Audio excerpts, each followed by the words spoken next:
বদ্রীনাথ থেকে বেরিয়ে অনেকটা পথই আমরা চলে এসেছি। আর পথের সৌন্দর্য তা ভাষায় বর্ণনা করা যাবে না।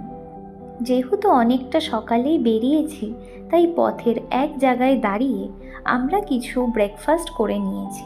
তারপর আবার আমাদের যাত্রা শুরু করেছি। দেখতে দেখতে আমরা পৌঁছে গেছি সেই খুবই সুন্দর পবিত্র জায়গায়, দেবপ্রয়াগ, যেখানে মা অলকানন্দা এবং মা গঙ্গা একসাথে হয়ে মিশে বয়ে চলেছে মা গঙ্গা রূপে। তার সৌন্দর্যে আমরা মুগ্ধ।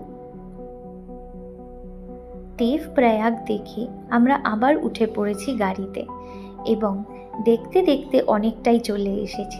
রাস্তায় এক জায়গায় দাঁড়িয়ে আমরা লাঞ্চও করে নিয়েছিলাম। যেহেতু ঋষিকেশের ভেতরে কোনো টেম্পো ট্রাভেলার ঢোকে না গভর্নমেন্ট গাড়ি ছাড়া, তাই আমরা একটা টোটো বুক করে চলে এসেছিলাম আমাদের ঋষিকেশের স্টে ভান্যা ব্লিসে। অতিরিক্ত ক্লান্তির ফলে সেই দিন এবং তার পরের সারা দিন আমরা আর কোথাওই বেরোইনি। পরের দিন সন্ধ্যা আরতি দেখতে ত্রিবেণী ঘাটে পৌঁছে গেছিলাম। সেই গল্প নিয়ে আসছি খুব শীঘ্রই।